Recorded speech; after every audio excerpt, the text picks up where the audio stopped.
Hello, everybody. Welcome to another episode of Truth Wanted. I am your host, Objectively Dan, joining you in my home studio here. Again, another episode of the show during the coronavirus pandemic. I have a special guest today. It's Desh Amila.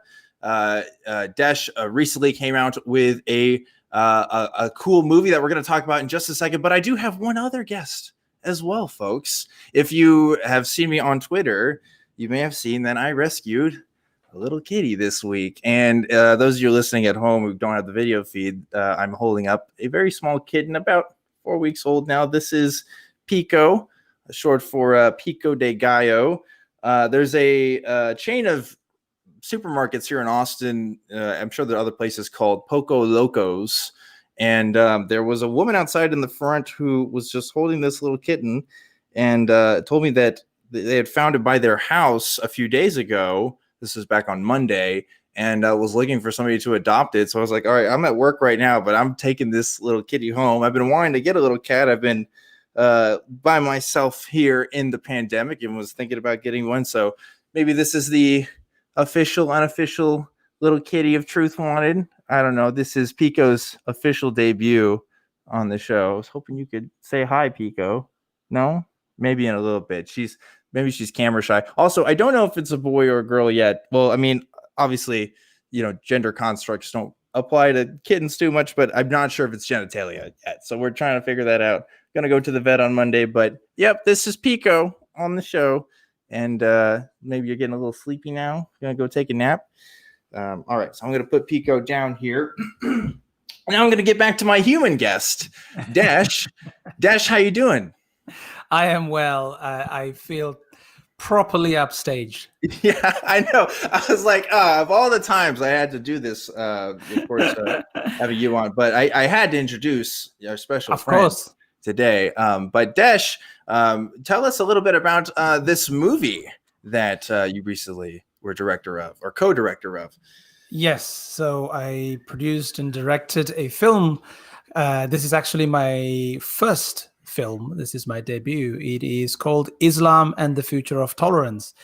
It tells the story of two people who fundamentally disagreed with each other when they first met, and over a period of 4 to 5 years, how they've developed now a friendship. They still have some disagreements, but they've managed to find a way to have a conversation about a very, very challenging subject, a subject matter that has dominated world conversation since 9/11.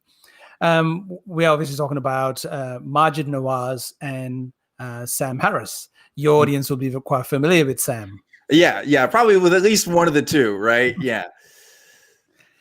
The movie is the story of how they met, a story of who Maajid Nawaz is and where they are at now. And it is a fascinating story, of course, but it is also a carefully told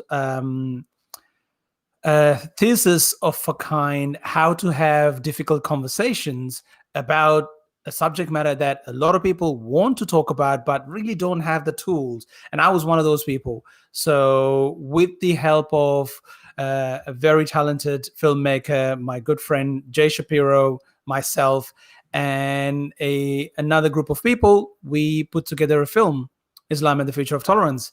And I'm glad to say that it has received really well. It is out. It has been out for a little while now. And we recently managed to add Arabic subtitles to the film as well. So it is now available, and I'm looking forward to chatting a little bit more about the film, the origins, and what we hope to achieve with this film. Yeah, so I got the chance to watch the film before you came on, and I was watching. Like it? Oh yeah, I loved it. It was great. But one thing that happened was the film isn't super long. I think it's about an hour and 12 from what I 86 minutes. Yeah, but my friend and I ended up spending about 4 hours watching this movie in total because we kept pausing the movie and just having conversations about it because it was really, really fascinating. You get to see kind of it's more than just the story of these two guys. Really, you're kind of going into some of the backstory of how they got to who they are today and why the conversation they're having is so important. And so you get an extra context there that you don't always normally see in documentaries that kind of talk about this subject, you know, and the subject, of course, talking about Islam and like how to handle Islam, how to talk about Islam. Like, I guess it's like, you know, the word used in the title is tolerate or tolerance, right? And how people interpret that, I guess, is kind of the struggle, right? Like, what does it mean to tolerate this religion? What does it mean to live in a world where other people have these beliefs? And what are the differences in some of these beliefs? Because as you and I both know, and as our listeners know, that, you know, Islam encompasses what, 1.7 billion people on this earth, each with varying degrees of strength in their belief and also differences in what those beliefs actually are. So I'm just curious, you know, what actually inspired you to even make a movie like this? I think it's pretty ambitious to get both of those guys talking about a topic that's can be pretty controversial. Absolutely. And I've seen what can happen when this particular subject matter is approached cynically or in bad faith.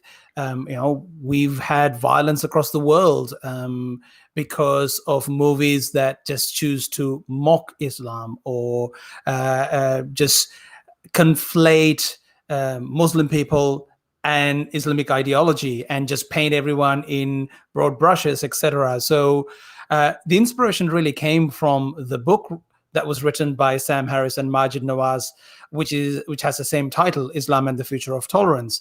And the genesis of this particular film, in a different life, I used to organize events in Australia and New Zealand. I used to run an organization which I founded called Think Inc.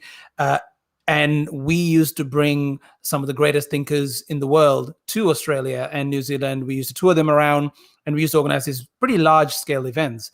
And we had an event with Sam Harris scheduled. And after we announced the event, Sam Harris released this book with this unknown author called Majid Nawaz. And I didn't know much about him. After reading the book, I was like, no, we have to make sure Majid is in town. I've never heard this conversation in this light. So we invited Majid over to Australia. And it was an incredibly challenging event because of the climate, because of, people did not want that conversation to be out there. I can tell many stories about what happened during that tour, but we filmed the tour with the intention of, this is an amazing conversation. Let's put it on YouTube. Now, keeping in mind, the event was like a 90-minute event, and most of the event was primarily Sam Harris talking. But towards the end, we brought in Majid Nawaz and introduced Majid to Sam Harris' audience. But that 20 minutes or so, and then the Q&A that followed was incredibly engaging. So we filmed it. The idea was to put it on YouTube. Then I was approached by Jay Shapiro, who is a bit more experienced filmmaker, an award-winning filmmaker, and he said, "What do you think of? Maybe we can turn this into an actual film." So that conversation led into us really turning this into a full-length feature documentary, and it took us about 1.5 years to get everything together. But yeah, so that's pretty much the genesis of this film. And so, you mentioned earlier, obviously, I don't think I have to explain who Sam Harris is to most people who are watching this. Sam Harris is a PhD in neuroscience. He's written a bunch of books. He's an atheist speaker and has talked a lot about, that stuff. But Majid Nawaz, I didn't know who he was either until I watched this film. So maybe you could give a bit about his background and what makes him important to this film in particular.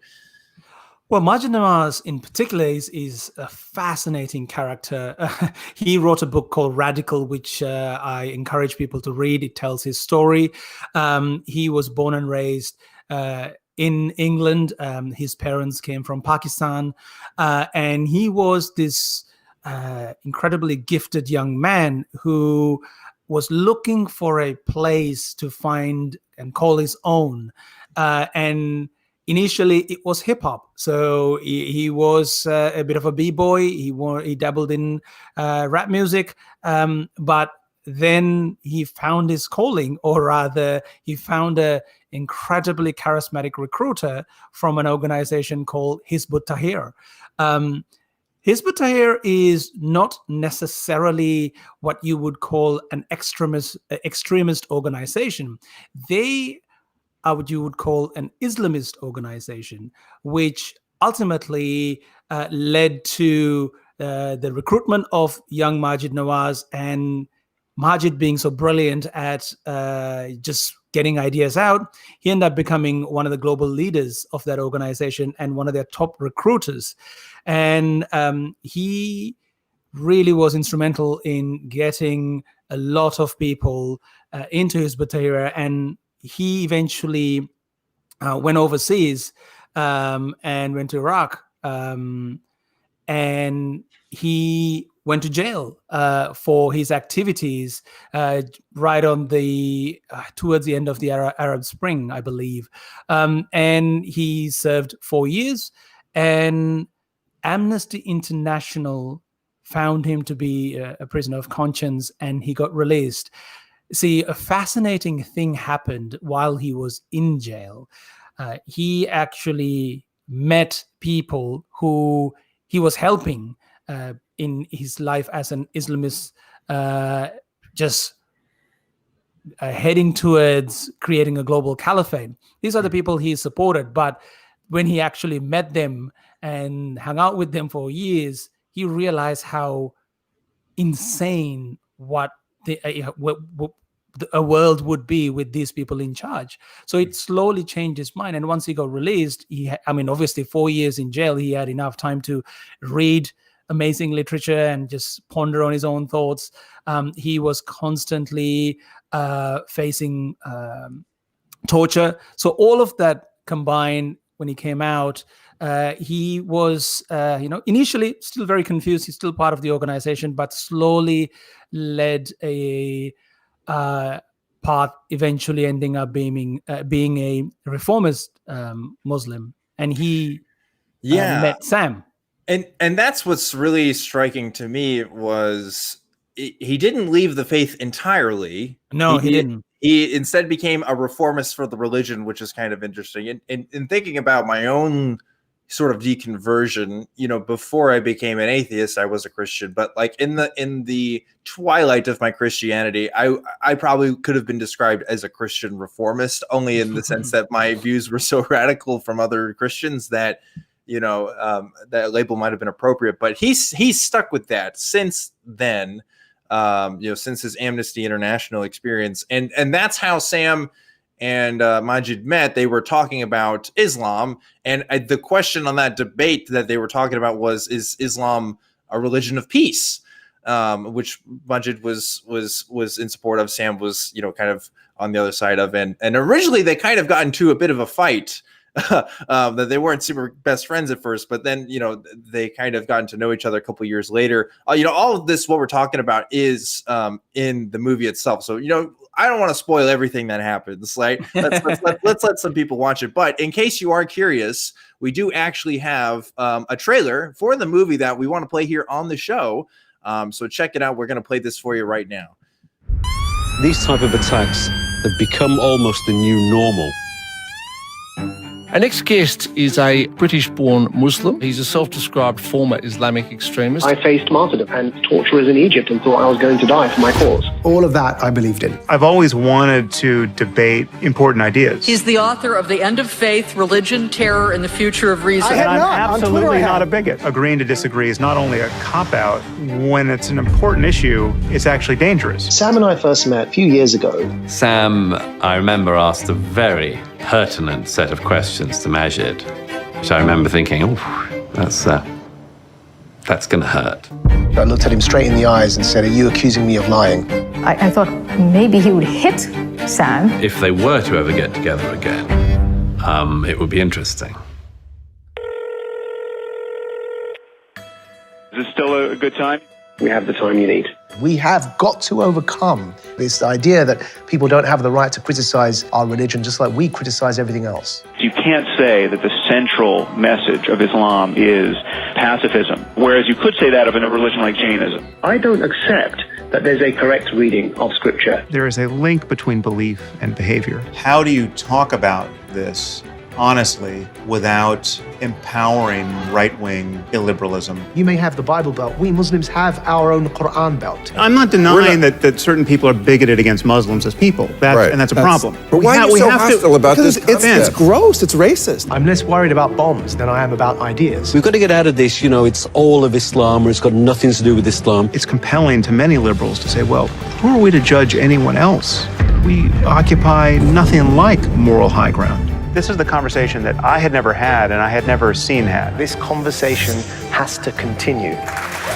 One of the most pressing issues of our day. We live in perpetual choice between conversation and violence. That's really all we have. And there's been far too much violence already.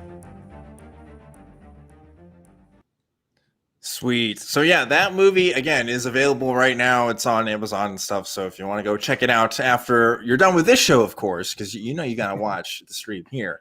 But yeah, I recommend it. It was really interesting, and I want to ask you, Desh, about kind of the central, thesis to Sam and Majad's work. Like this idea of being able to criticize Islam is something that they both agree on.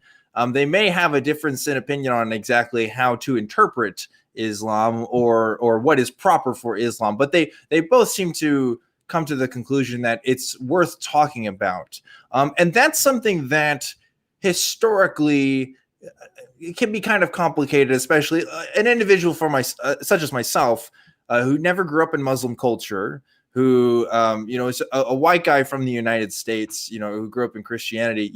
The rhetoric that you hear about Islam over here isn't always the most scholarly, let's put it that way. And so when people talk about it, it's not always in the friendliest terms. Whereas what seems to be advocated in the movie is, you can talk about it in a more reasoned way and figure out, maybe some problems with it and see what you can do to reform it.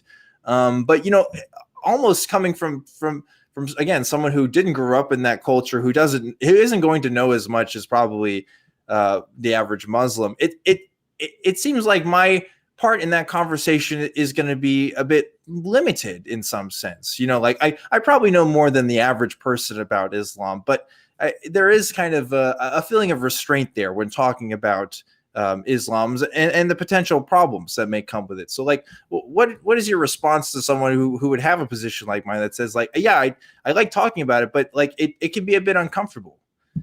So let me quote Majid Nawaz. Majid says, he says in the movie that you don't have to be gay to fight for gay rights. You don't have to be black to condemn racism. You don't have to be from the Islamic community or a Muslim to challenge Islamic theocracy. There has been a concerted effort over 2 decades with well-meaning people conflating Islam and Muslim people. See, this sounds like an obvious thing, but so many occasions when people are talking about an ideology, they are referring to Muslims, which that's a group of people. Right.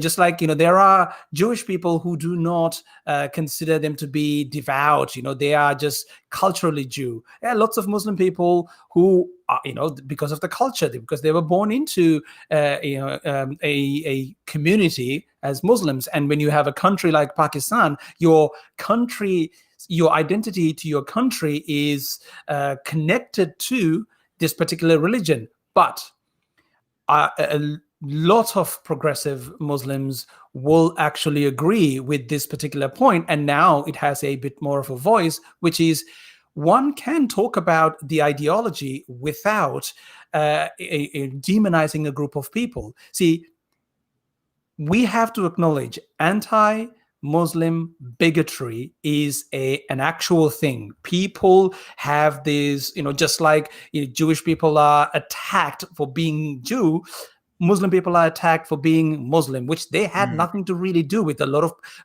from the 1.7 billion Muslims you mentioned earlier, majority of them were born into that religion, right? Sure. And people who have issues with Islamic ideologies tend to go after Muslim people when the smartest thing to do is to challenge the ideology. Now, my advice and what I learned as well is quite simply, if you have the right language, the communication tools, anyone should be able to have this conversation. And that is the primary purpose of this movie. This movie gives you the language and the tools you need to have a better conversation about this particular subject matter, and overall just conversation. Yeah, I mean, like, Truth Wanted, and this show in particular, we're a show that likes to talk about people's ideas and what people believe and why. That's kind of the whole thing, right? And I've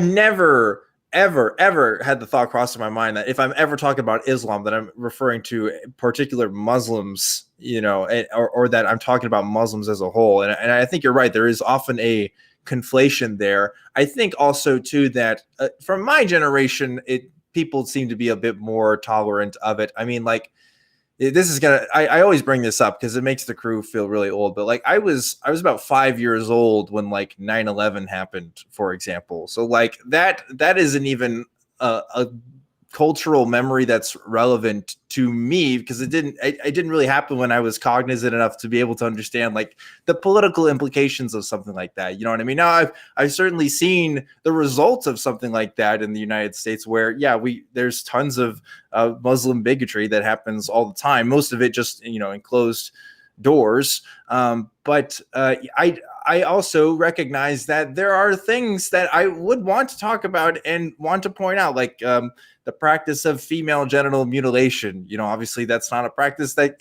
goes on everywhere, but like as a secular humanist, that goes against my values, and that's going to be something that I would want to talk about, regardless if it's a cultural practice. Like the kind of idea that something is cultural and therefore should be protected, while it has its merits, is also extremely limited, especially when we're talking about human harm and stuff, right? So yeah, I've had a couple of different ex-Muslims come on to talk about Islam and stuff, and I seem to get the same response every time, which is, yeah, feel free to talk about it. Don't be afraid to, just because it's not a culture of your own. But I still want to try to be as respectful and make the other person feel at ease as best as I can if I ever do talk about it. I don't think I've talked to a whole lot of Muslims on this show, but if I do, I want to make sure that they're at the right place, and knowing that, hey, like, we can talk about this and hopefully you don't feel personally attacked. We're just talking about the ideas that you bring on the table, right?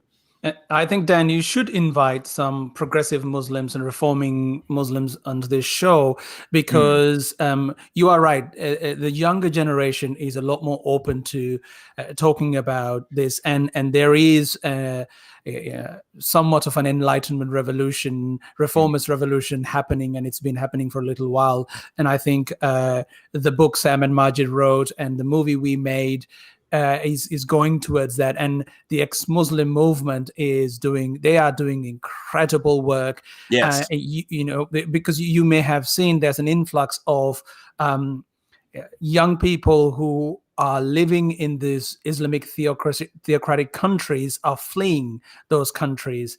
And that is a lot of credit needs to go to this ex-Muslim movement and the work they're doing.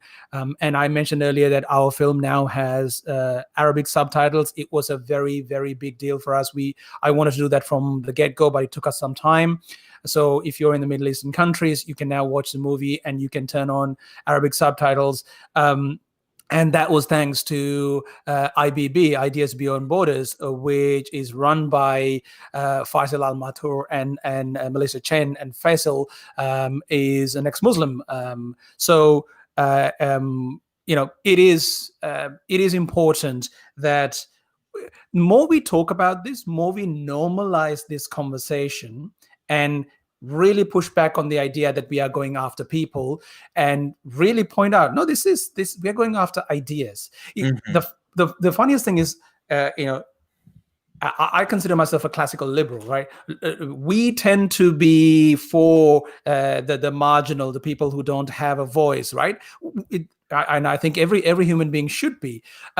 But because of this idea that if we were to talk about some of these cultural practices, somehow that might be used by racist people to subjugate those people, it is this inherent, coming from a good place worry. But we should be able to talk about things like FGM, and we should be able to challenge that and saying that is abhorrent. That should not be. It doesn't matter which culture it comes from. Right. It's a terrible thing. It doesn't matter, how important that is for that culture. Doesn't really matter. It is, this is about the human condition, right? We should be able to, there are some universal morals and ethics that we all should be able to agree on. And, when you mentioned that, I remember, for a long time, and we have I think one mention of a gentleman by the name of Raza Islam, who is quite a famous apologist. He's debated Sam many times. There was this clip that went viral some time ago where he's really going after a CNN reporter, basically calling her a bigot, more or less, for challenging the FGM, widespread spread FGM practice among a particular faith, this being Islam. And he basically says, no, this religion doesn't have a problem with FGM. It is a African practice. It went viral because people thought he's an incredible orator, and people thought, it's true. But the reality is he was conflating information. He is right. It is widely practiced around countries in Africa, but he conveniently left out, certain countries that have Muslim minorities where it's prevalent, like the Bora community in India. This is a thing. It's important this is why I encourage people who want to have a conversation, a good faith conversation, to watch this movie so you have the right tools and the knowledge. And it is not about just loading yourself up with facts, but it's just a general bit of information so you can have these honest dialogues. And one should not be scared to engage with somebody who's religious, who's of the faith of Islam, to engage in a conversation. And a lot of them, what I find difficult is when you're online, when you're having a Twitter exchange, it's generally hard to get messages across. It's very easy for someone to take something you say out of context or have a bad faith argument. I think if you're among friends, if you know people of the faith, just like, I'm sure a lot of your listeners would have been quite comfortable with having conversations with Christians. Oh, yeah. I'll dunk on that all day. That's my bread and butter right there. Here's the thing, Dan. You should be able to have the same line of communication, and we should be in a world where we can do that. And I get a lot of pushback from my community. I'm originally from Sri Lanka, where I have fairly poignant questions about Buddhism, and Buddhism is considered one of the more milder versions of faiths out there. But I have my fair share of issues with that religion as well. But I'm doing it with I'm challenging the ideas. I'm not challenging the people, right? And that's an art that a lot of people have with Christianity. Reality is just you can do the same thing with Islam as well. Yeah. Well, I believe in good faith conversations, and I want to be able to have some with you right now. We got some callers that are ready to talk to you. So you ready to talk to some people today? Yeah, let's do it. All right, cool. So first, I want to get to Malcolm, who is calling from the U.S. Malcolm, what's going on? Not much. I just wanted to share a theory of mine about. Yeah. So okay, I got to be honest with you, Malcolm. We saw you call before the show, and the note that a call screener has is great. You said that you believe that God is a species that looks like an eel or a snake, right? Yes. Okay, that's fascinating. Yes. I want to hear why you think that. It is because, I could be wrong, by the way, but because of the evidence of the languages, many different languages have pronunciations of God or angel that compare to the pronunciation of snake or eel. Okay. So, for example, before you get into that, what does the pronunciation of the word God have to do with the existence of God being real in the first place? Well,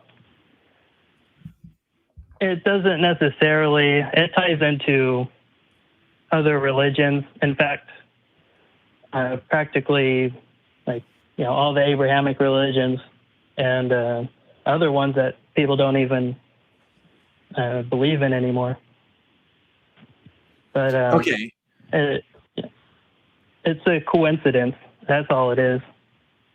Sure. And like, I would probably agree with you there that, there's definitely like weird coincidences in our language that I know that the people who really study this stuff for a living haven't been able to quite suss out. And I think that there are some, it's been historically known, and I'm trying to think of specific words, but they fail to come to mind, that there are some words that we use the same words to describe the same things from cultures that have never met each other in the history of their languages that have evolved completely separately and yet use the same words. And we do have these kind of anomalies. I have no idea if that applies to the specific terms you're using when talking about God, but regardless of all that, I have to pause whenever I hear people talk about interpreting language to mean, specific things about God or the universe and stuff, because language is ultimately, in my view, just kind of a human construct. And it's hard for me to determine anything about the divine with something that I know to be man-made. Does that make sense? Well, you're right that it could just be all coincidence and it's all man-made.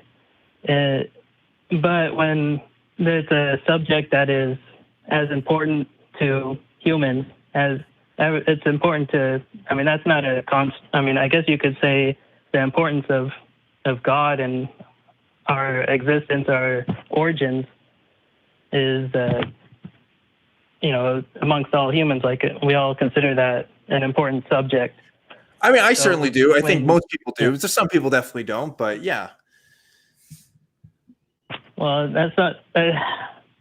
If you want to know what the truth is, I guess. What's the truth, Malcolm? How would you find it?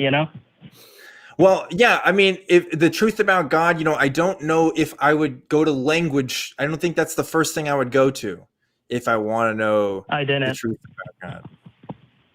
Well, you said you presented this theory that you believe God to be an eel or a snake-like creature because the words used to describe snakes and eels is similar to that of God in some languages, right? Yes, particularly the older languages, like take Chinese, for example. If you say snake in Chinese, it sounds like you're about to say God in Chinese. You just need to add more syllables to it. But why does that? And the same thing with other languages. Okay, but how does that make God a snake, though? Like, just because it sounds like it. I said that it possibly looks like an eel or a snake. I didn't say that it was. Okay. I'm having trouble following here. Desh, what do you think about this? With regards to the Chinese language, I'm assuming you're talking about either, are we talking about Mandarin or Cantonese? I don't speak Chinese. All I did was I used Google Translate. I translated for Chinese, Arabic, Latin, Finnish, a Okay. whole list of them. So I assume it's Mandarin. Now, one thing you need to know about that particular language, it is tonality is incredibly important to that language. The same written word can have 4 meanings because they have 4 different tones. So you don't really.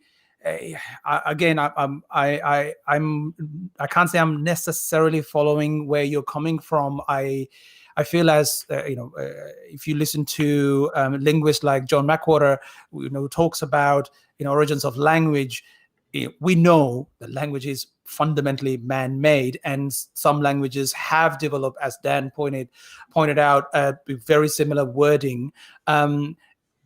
But the fact that you found a word that still requires an addition to make it sound like a snake, and then that can be derived as that's then somehow correlated to create the idea of God. Maybe you can give us another example. Is there another language that you found a similar piece of evidence? Do you speak Arabic? I don't speak Arabic, but again, another language with tonality is quite important. But again, so in Arabic, you're saying that the actual word for God is similar to snake? In order to say eel in Arabic, you have to say Allah first.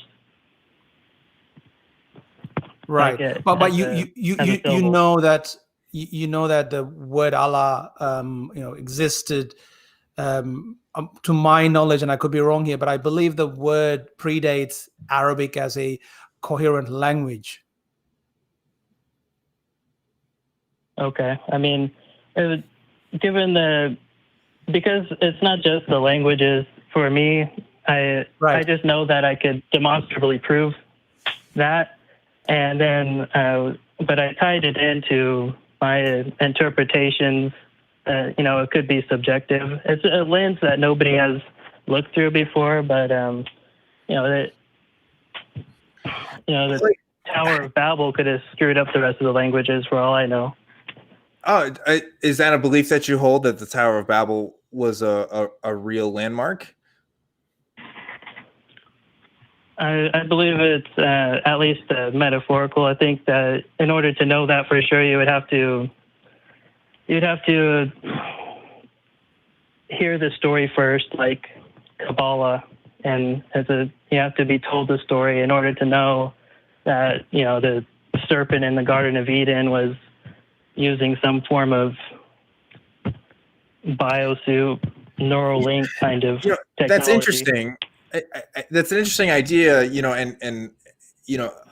know that the Tower of Babel is a story a lot of people refer to make sense of why we have different languages. But, people who've studied this stuff, the linguists that Desh is referring to, they've done a lot of work in actually tracing a lot of the origins of the languages that we speak today. We can really conclusively demonstrate that not only is language a man-made construct, but also that it arrived independently at different places at different times. So it doesn't seem to be that they all came from one place and then split off. We can actually kind of separate languages into different geographic regions of origin and not necessarily one specific place, which would kind of go against the idea that all languages were the same at one time and then just kind of randomly split. Like there seems to be a pattern that we can actually... That's not how I interpret it. Well, that's not how I interpret it, but I understand the text. Well, what evidence do you have? You would have to. I'm just curious, like what causes you to believe in the story of the Tower of Babel more than the decades of research from like linguists, for example? Because, after hearing all kinds of religious people talk about their beliefs, or those who don't believe in that, none of them actually know what they're talking about. Like they don't know for certain, and because they don't know for certain, they want other people to believe as they do. And I don't really subscribe to that. And so, I tried to look at it with an open mind and say, okay, well, I'll try to get to the bottom of it or whatever. And I feel as though with like the interpretations that are reasonable, because there's no magic involved or anything. It's just that I'm not saying that they magically spun these languages for us or anything from one spot or anything like that. It would have to be very orchestrated by some intelligent species that is working out of sight. Okay, gosh, there's a lot of ideas we can parse out here, but Desh, I want you to kind of seek where your heart leads you, Desh. Where do you want to take this conversation? Look, what I would say is, if I want to explore the language and pretty much where Malcolm is going here, I would really also look into what the linguists are saying. I would really read, or actually listen to John McWhorter's podcast. I could not recommend it enough. Origins of language and origins of religious text, and how language has been integral with regards to telling of stories and then retelling of the same stories, various versions of the stories, and how the stories were smuggled across countries to tell the same stories slightly with the cultural touch that is relevant to the area of the retelling. So I think we want to find answers to deep questions. Just like Malcolm, you have identified that some of the religious leaders who are talking about the subject matter, they don't seem to know what they're talking about. I think it's important that, in your quest, you should also look at the more of the scientific endeavors with regards to origins of language, because this seems to be an area that you have stumbled upon, and there's been there's a large body of work, scientific work, where linguists have really dissected and really looked into for decades and decades of how these words, from the days of hunter-gatherers, when the language was there was no real language, to where it is now, and continuing evolution of language. I think that might give you some answers. And I appreciate the fact that you're not looking at this from a magical point of view, although I did correct me if I'm wrong, I did hear something about a biosuit and a snake changing something rather. I do really want, That's theoretical, if you could science. I don't think that's on the same par as right magic. Sure. Well, Malcolm, my observations in this is you have a right to distrust people who talk about expertise on religion. That's fine, but there's an appeal here to traditional wisdom that I'm seeing, and I think that's pretty common amongst a lot of people. They want to go back to the old ancient masters and see what they have to say. But I think about it like this: it's what makes the person that wrote the Tower of Babel story, for example, more qualified to talk about that subject than anybody else, or what makes the person who wrote the story of our origins in the book of Genesis more qualified to talk about that than, say, the scientists that we have today who've been studying this stuff for a long time.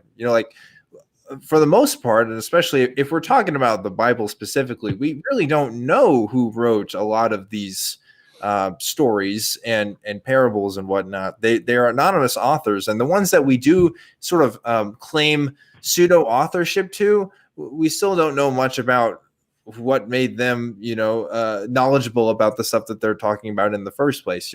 You can make an appeal that maybe this is some sort of divine revelation, but as far as I know, I don't know a way to demonstrate that to be true. So if you were wanting to convince me, for example, that this idea that God might be a Neil snake thing, there's a lot of ground you have to cover first. And one of that being like, okay, what makes even the construct of God from these stories, even remotely true to some extent. So there's just kind of a lot of work to do there. But I appreciate you calling in. It's pretty interesting. God, I'm not going to lie. I never had a conversation quite like this one. So thanks, Malcolm. No problem. All right. We'll see you later. Bye-bye. Yeah, that's Wild. I don't know. What did you think of that, Desh? Fascinating. Again, I did grab a few points, and I think it just what Malcolm was talking about. Again, it is this sort of want answers. Right? Where does God come from? And obviously, for that to work, you have to believe in this divine being. And if you believe in that, but you don't want to believe the Bible, then you have to figure out a way. Well, then where does he come from? And so there are a lot of deists out there who still believe, there is some sort of a being. And I think Malcolm's just looking for answers, and he seemed to have found something. I just hope he goes beyond just looking at the Abrahamic stories or the biblical stories. And then you pointed out correctly, some of those stories have questionable origins, and we know there's plenty of evidence to say those stories were borrowed from some time before and re-edited, and they were plagiarized sometimes quite poorly. I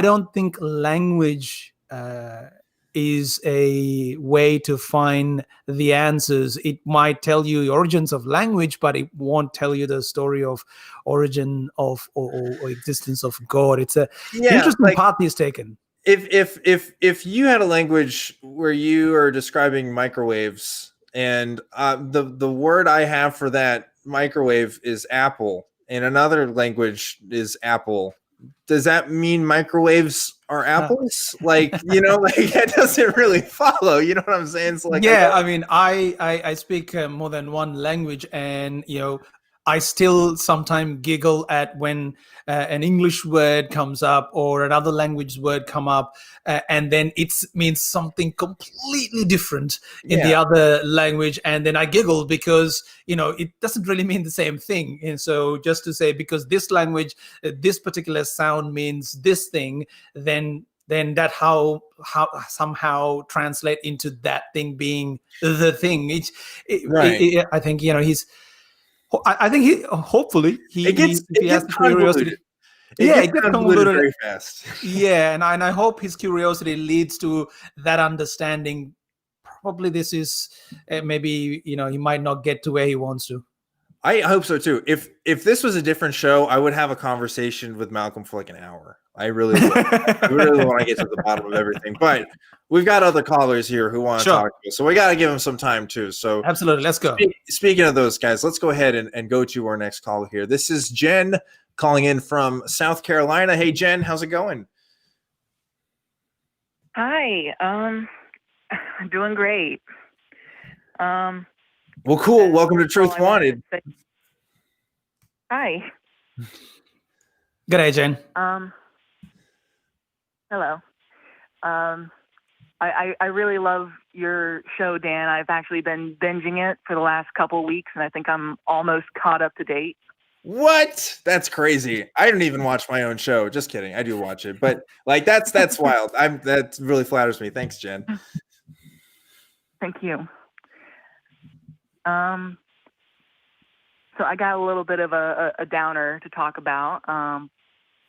When I was 5 years old, my brother died, and growing up, I was always told that it was an accident, that he was playing and he just ended up hurting himself, and I just thought that all my life.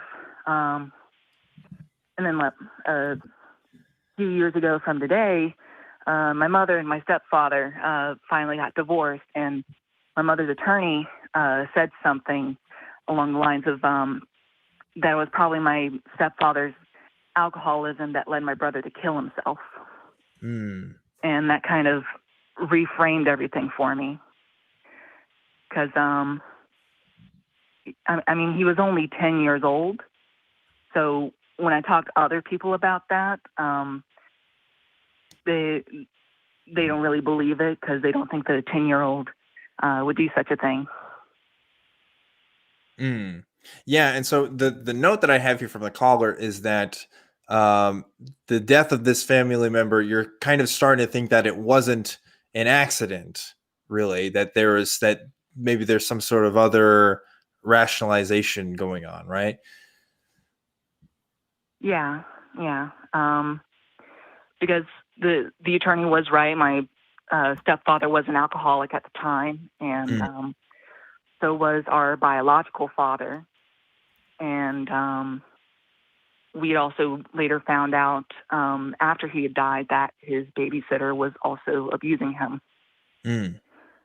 So just like 20 years after the death, I'm reanalyzing this trauma from since I was a child in a totally different framework, and that he wasn't just a kid playing who hurt himself. He was a kid who was hurting so much inside that he had no other option.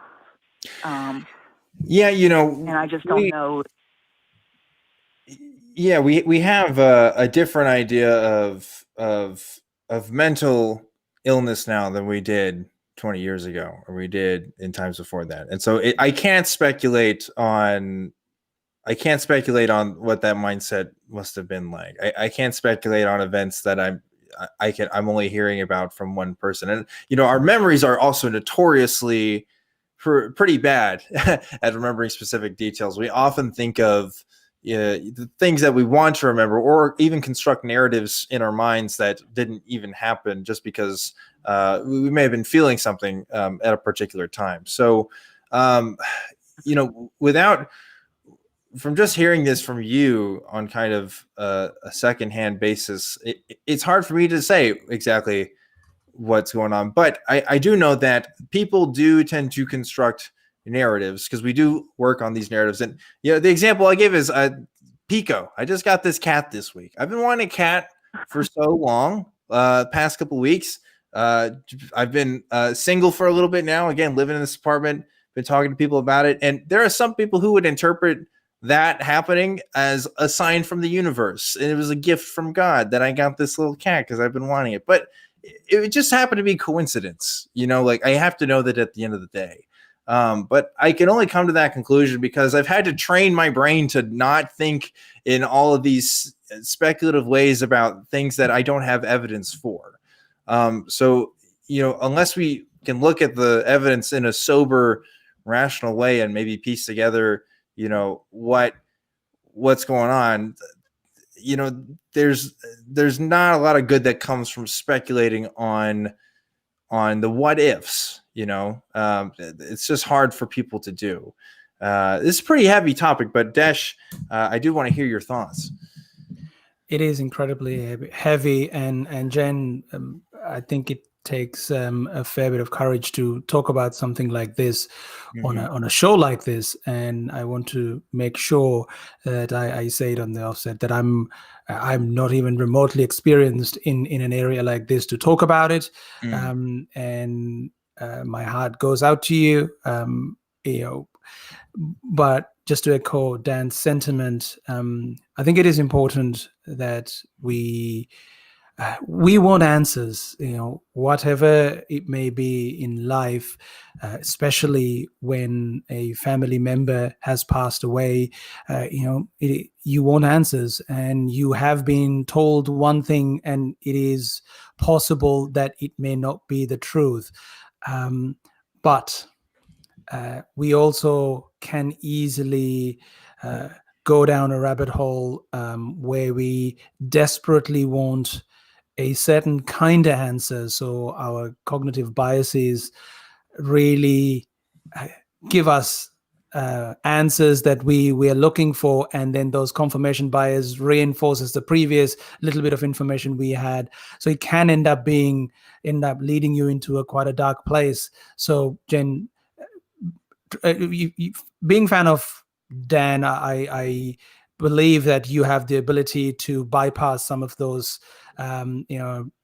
trapdoors that may be in front of you. So again, keep the memory of your brother in a positive light. It is important you find better answers if you're not satisfied with it, but the answer but be prepared that the answer may not be as cynical or revealing as you may want it. That could be a possibility. Right. So, be careful with having a preconceived idea of what this should be to what this could be. So that's what I can say at this point.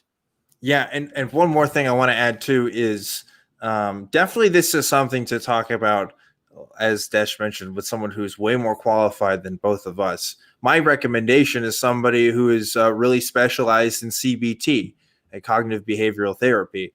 A lot of what I do on this show is CBT influenced, but I am not licensed in any way.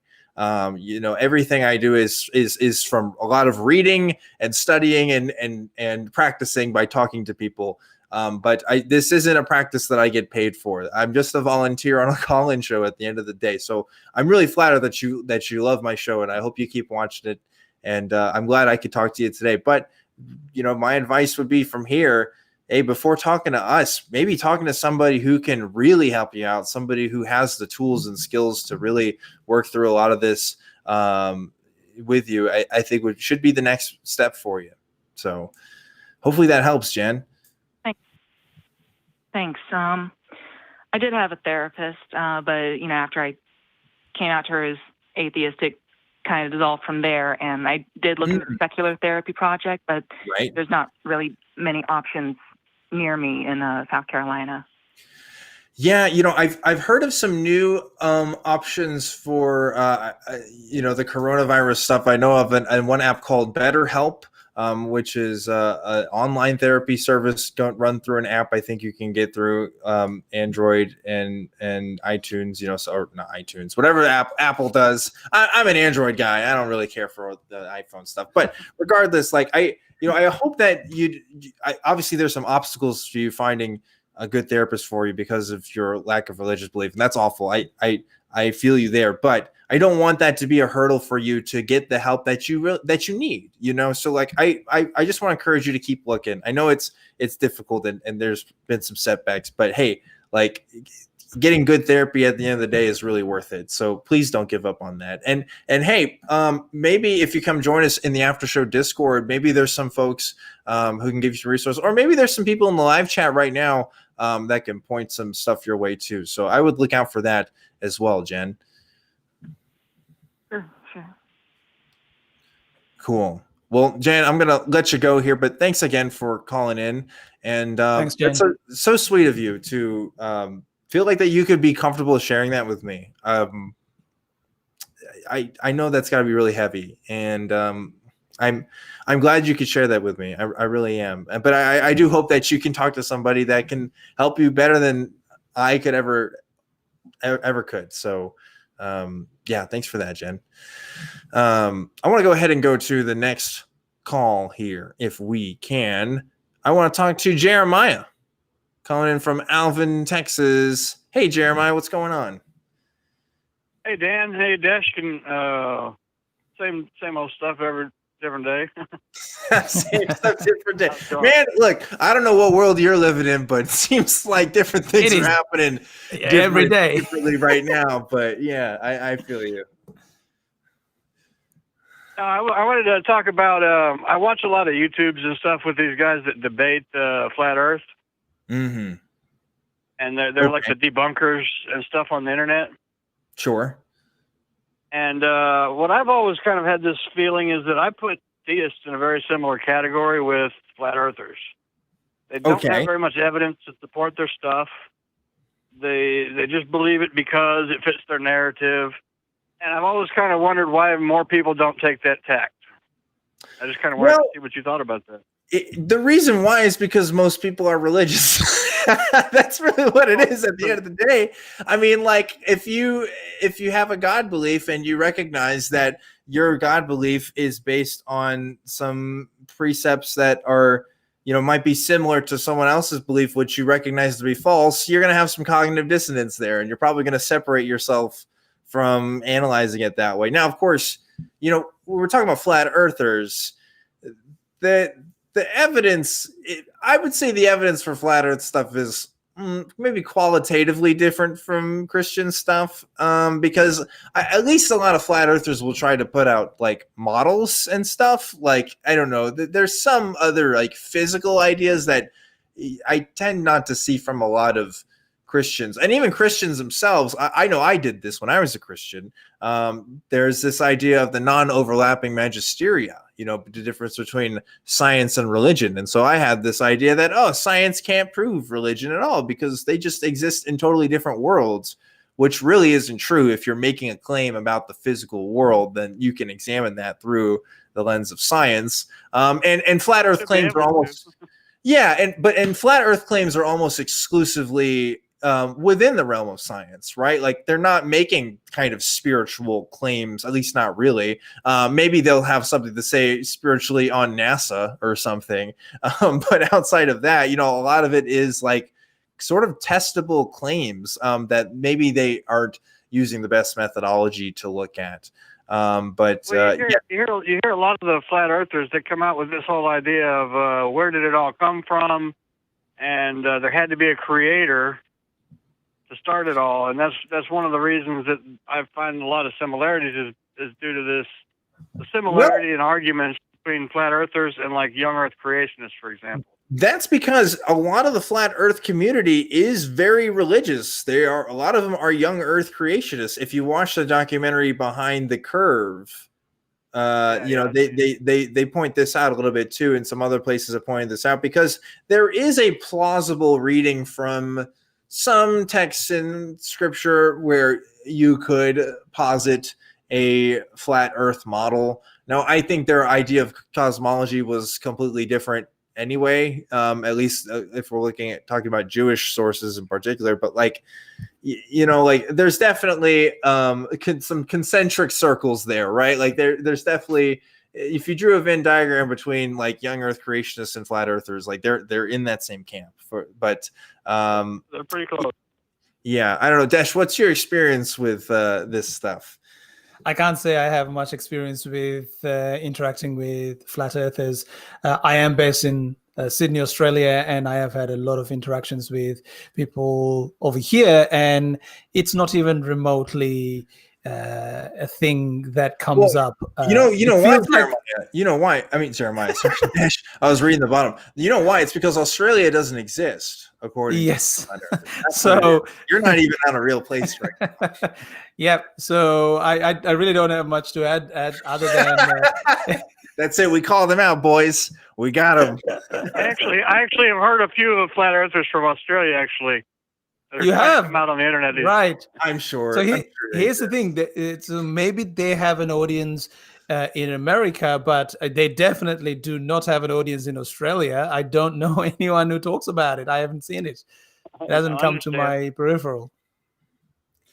I don't know. I think wacky beliefs are all over the world. They're not. That's true. That's true. Not exclusive to one geographic region, I think. But Jeremiah, you're right. I think if people were able to kind of separate their own religious beliefs and look at it and examine it in the same way as the flat earth stuff, they might come to the same conclusions that you do. Now, granted, again, that's with the caveat of, I think religious beliefs in general are more complicated than flat earth, because again, flat earth is almost exclusively a question of science, whereas your religious stuff, you can go a lot of different places there outside of the scope of that. And that's maybe the only difference. I kind of thought it was effective as a way of kind of shaking their faith, their foundation.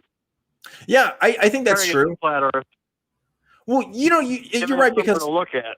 Yeah, because a lot of people who have religious beliefs that they don't realize can be demonstrated through science, or at least can be examined. Like if we're talking about the efficacy of prayer or something, intercessory prayer in particular, like they've done studies on that. They've shown whether or not there's a difference there, but people will rationalize it in different ways, right? Yeah, for sure. Well, that's understandable. I guess you got a good point with the fact that it's not so much science based for the religious people, and they don't need the critical thinking as an explanation. I mean, okay, again, I got to put asterisks, right? Because like Christianity in particular, if we're going to go the Christian route, like there are some that use science as the reason for their belief. They will at least posit scientific claims and use that as the base kind of evidence for their beliefs. And then there's some who don't use science at all, like I did, like science wasn't as big of a deal. And some will use historical claims. Some will use philosophical arguments. Like that's why I'm saying it's more than just science when it comes to religious beliefs. There's a lot of different avenues. Whereas flat Earth, it's pretty much just science. Like I don't know, and maybe whether or not you trust NASA, which is a different thing. But anyway, but great call, Jeremiah. Thanks for calling in about it. Do appreciate it. Thanks for the call, Jeremiah. Yeah, no problem. Have a good night. All right, talk to you later. So you never talked to a single flat earther, huh?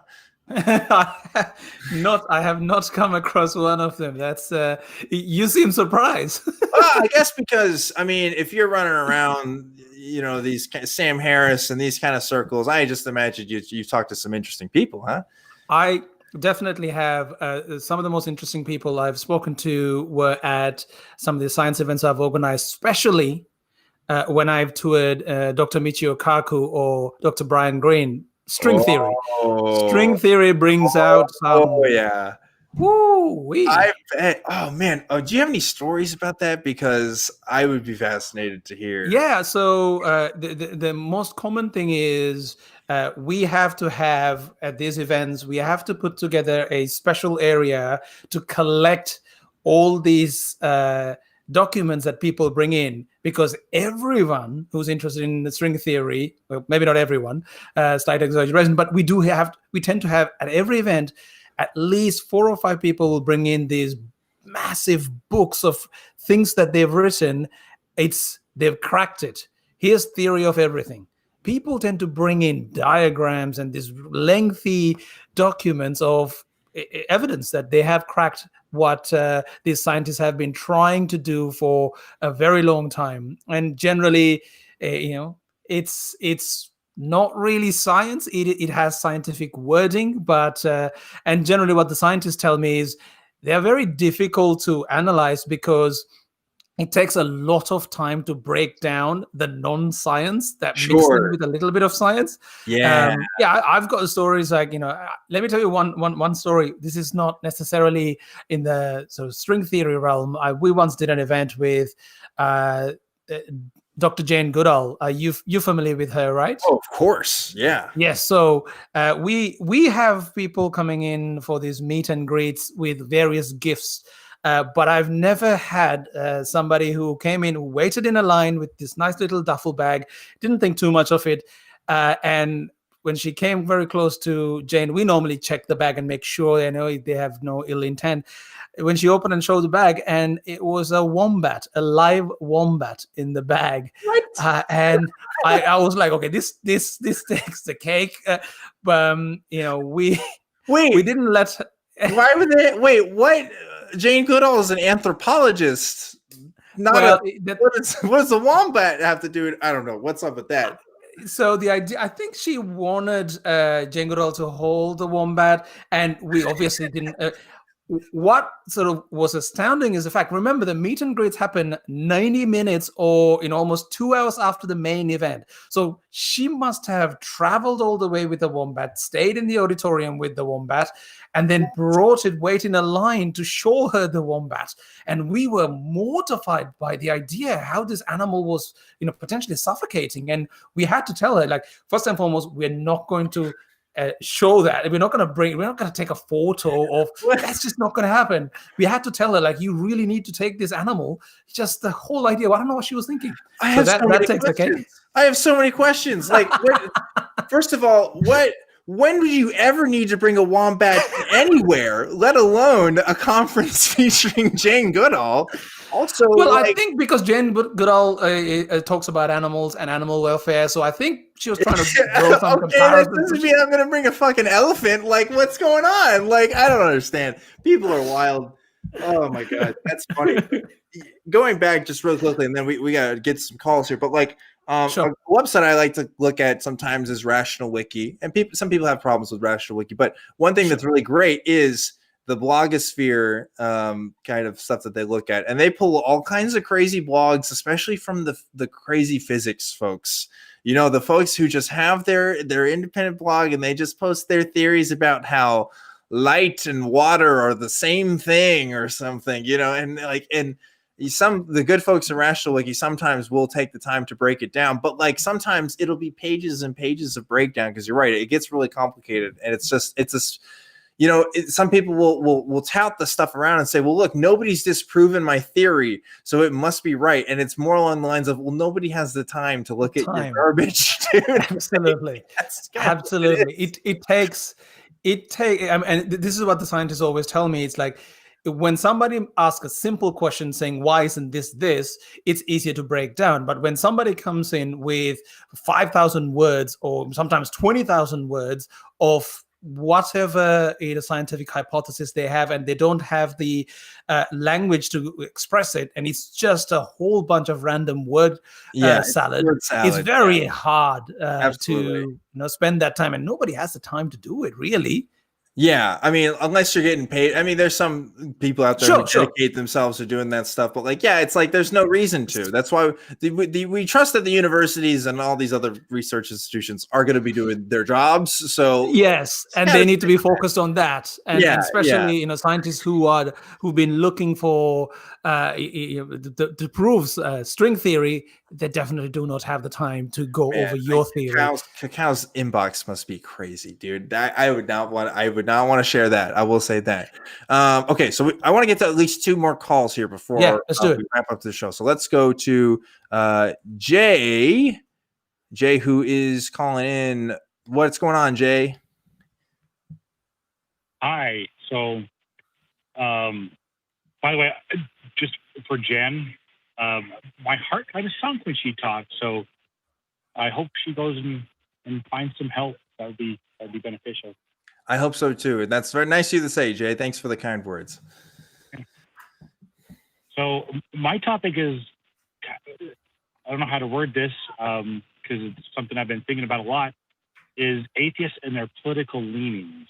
Okay. Have you noticed, and maybe there's no studies that I've been able to find or any research or anything on this, so this is all just personal experiences.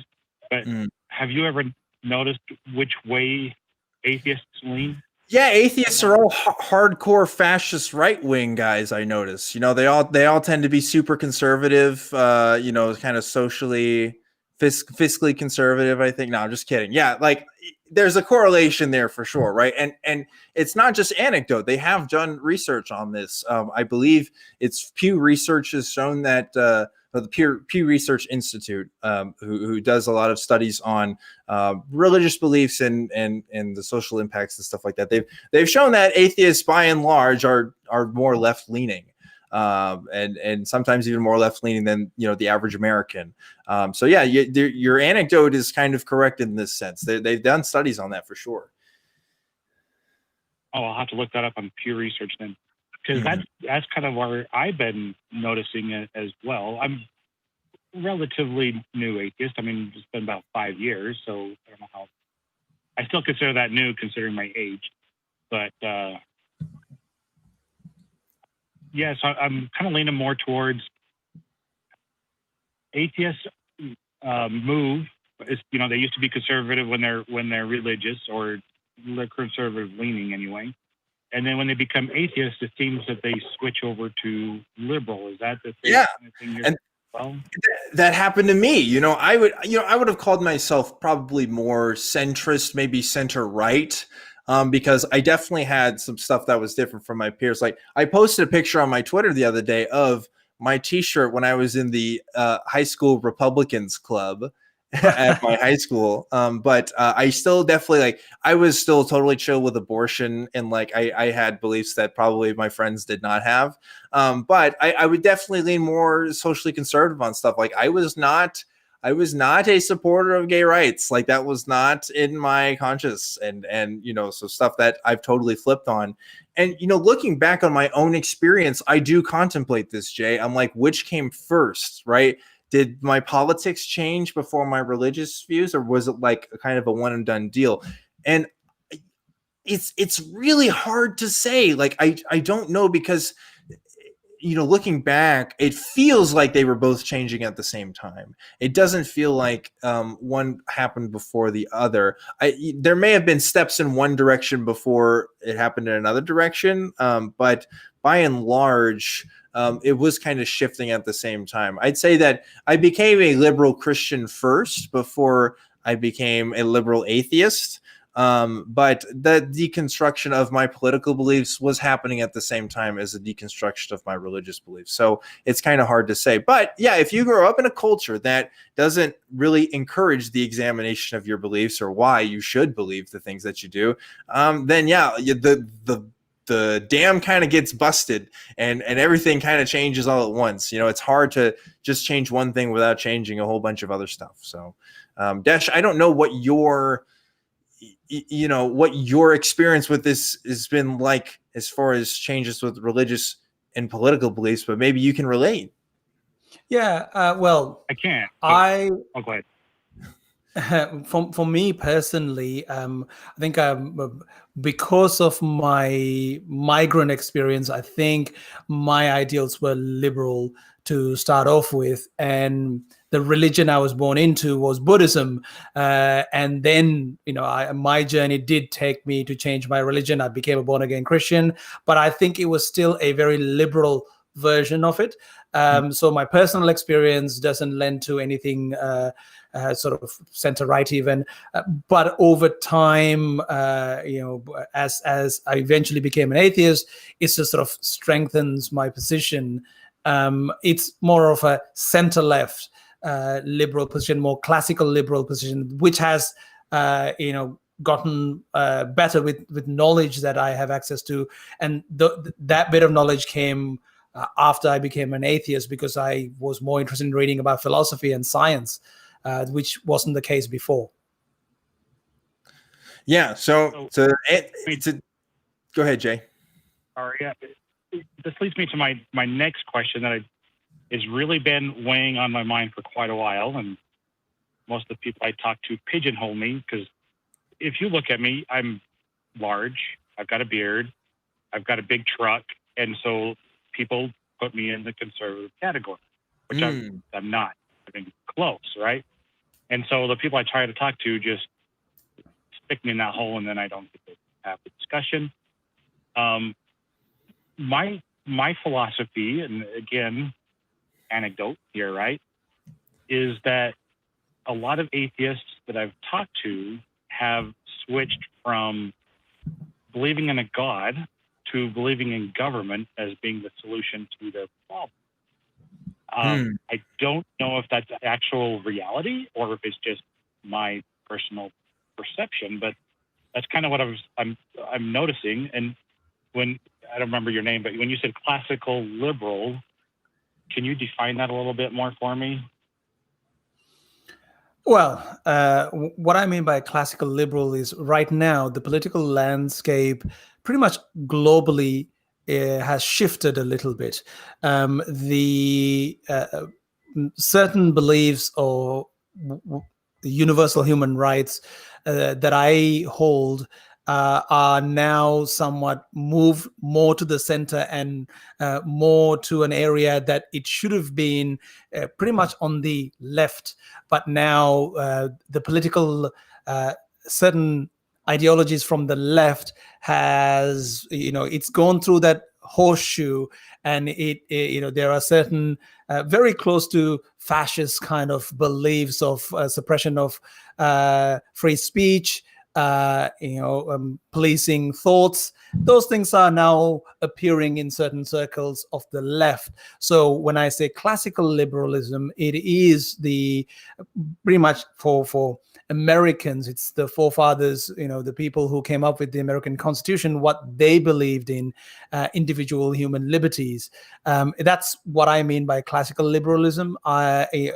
With regards to conservatives, and again, in the American context, this is a bit different because I don't necessarily think an American conservative is a Republican. There are conservatives who are majority of conservatives. A classical conservative would be an independent these days, because right now, if you're going to identify as a Republican under the Trump era, it is a very different thing. It has a different set of meanings towards what a conservative is. I hope that answers your question, Jay. Yeah, and so I want to answer your first question, Jay, which was this idea that atheists are replacing God with government. Oh, yeah. It's hard for me to examine that, because when I hear something like that, that speaks more to me as rhetoric than something I can say as concrete. I will try to frame it like this. I will say that people who maybe grew up religious and became atheists, they did have a trust in the institution of God, and that the teachings that surrounded that were kind of their authority. And so since they are not using that as an authority anymore, they may see experts in particular fields or experts in government positions as more of an authority than they might have previously given credence to. So maybe that's kind of an explanation of why a perception like that might exist. But I'm just trying to parse that out outside of what could be clipped as a sound bite, Yeah, I definitely don't mean it to be rhetoric at all. It's just something I've been thinking about, trying to just figure out what actual reality is. I mean, sure, which is a noble goal. So, yeah. So I'm trying to figure that out. It just seems that in watching other shows, yours and the other ones that the atheist community does, especially from Austin, I noticed some patterns that I don't know if they're real or if they're just conceived in my brain or what. And so I'm trying to figure that out. Do they really believe that government should do these things in order to make people be the way they want them to be? Or are they just saying certain words together, not knowing that that's the way it's coming off to, well, at least to me? Without having the time to look at individual policy positions, I can't tell you either way on that. I will say your initial observation that atheists tend to be more left-leaning, I mean, as far as the science is out, that seems to be totally correct. So good on you for having some good intuitions there. Really, it's not intuitions. It's your own experiences kind of informing you on your beliefs. But that seems to be something to be verified. So I do want to get to one more call here before the end of the show. So I'm going to let you go here now, Jay. But thanks for calling in and talking about it. And good luck to your journey and figuring out what's true and what you should believe, because that's what we all want to do, right? Thanks, Jay. Yeah. You know what? It looks like our other call actually dropped. That's okay, because we're getting close to the end of time here on the show. Now, Desh, I want to give you thanks again for being on this awesome episode of Truth Wanted. It was really an honor to have you. Thank you so much for inviting me. Absolutely. It's been great talking to you. And if people want to find your stuff and what you're doing, where can they find you? And also, I hear you might have a special announcement, right? I do. So first of all, Islam and the Future of Tolerance is now available on Amazon Prime and also iTunes, Google Play. You can go to islammovie.org to find more details. If you're an international listener, Amazon Prime is only available in some countries. And it is free if you're a Prime member, obviously. With regards to that, you can go to islammovie.org to find out where that movie is heading and any information about that, all the social media. We are releasing a lot of footage that we didn't include in the movie on our YouTube channel. By all means, go there. So the thing I want to tell you is a lot of people have been asking me, what is my next project? So the next project I'm working on it's kind of an interesting segue, because we were just talking about politics, because my next project is about politics. The project I'm working on is called Better Left Unsaid. It is a political thesis written and directed by Kurt Jaimungal. He's from Canada, and I'm producing that movie. And what we're examining is the political landscape that we live in today. How has it changed? And it seems like mainstream conversation is forgetting some historical facts. So we examine this in a deeply intellectual way, and quite a well-researched piece, just like Islam and the Future of Tolerance, where we really look into from all the way from modernism to postmodernism to thinkers of today. Noam Chomsky makes a appearance. Steven Pinker, just to name a few names. Michael Shermer makes an appearance. So we really examine, how have we come to this point in human history where that we have political unrest globally, and it seemed to be a regular thing. And now I've seen some Twitter comments. What's happening in America is considered, some people are claiming it, this is the American version of the Arab Spring. I've seen that too. Yeah. So, the movie that I'm working on right now, Better Left Unsaid, really looks deeply into this subject matter and the politics, and how this whether you're on the right or the left, how there's a tendency to go to the extremes, and how that those extremes may have certain familiarities that may be a little uncomfortable for people. So we just really I'm taking a deep dive into that. And that's coming up. Truth Wanted listeners are no strangers to uncomfortable topics. So that sounds like it'll be a good one. I'm looking forward to seeing that. But in case you are watching this for the first time, this is Truth Wanted. We do this thing live every single week at 7 p.m. Central Time. And if you're listening to a recording of this, please check us out live next time, because now after the show, we're going to go into Discord, and Desh is going to join us for a few minutes, and you'll get to talk to him just kind of one-on-one with us, just hanging out on the Discord. If you had a question you want to ask him, maybe off the air, or we can go into some interesting diatribes. That's what we're about to do. So check us out on the Discord. But I have to give my plugs as well, and that is the Patreon. We got patreon.com/truthwanted if you want to help support the show. This show is pretty much almost entirely run by volunteers. So all the money that goes to that goes towards the ACA as an organization, and it shows people, hey, Truth Wanted is a project worth investing in. So please consider going to our Patreon, and also joining us as YouTube members. If you join us as a member on YouTube, you get little emojis on there. It's pretty cool. And it's just another way to help support the show. If you want to email me, the email is truth@atheist-community.org. I read everything that comes in through there. And if you want to follow me and check out me and Pico in our great adventures, it's going to be at ObjectivelyDan on Twitter. That's the way to do it. Please like, subscribe, give us good ratings on iTunes, Spotify, wherever you're listening to this show. I would really, really appreciate it. And last but not least, this show would not happen without the wonderful volunteers that help make it happen every single week. So, crew, thanks so much for doing what you do. Oh, no. The studio's been haunted by ghosts, specifically colorful ghosts. There's our real crew, all doing stuff from home. Look at Vern's got the Truth Wanted hat on. I don't even have my Truth Wanted hat on. He's rocking the show more than I am right now. Thank you guys for doing what you're doing right in the comfort of your homes. Desh, before we go, do you have any wise words you'd like to say to our audience before we get out of here? Well, keep searching for truth, and also know truth can quite easily be subjective, and it is never black and white. Ooh, I like it. Truth is never black and white.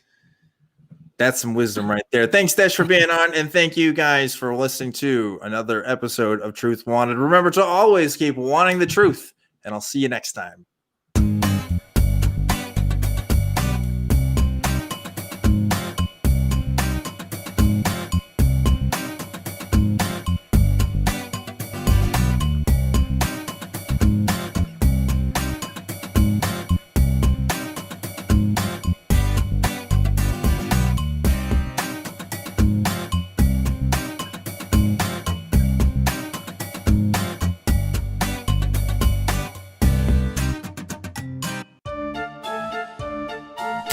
What are we doing, man? What are we doing?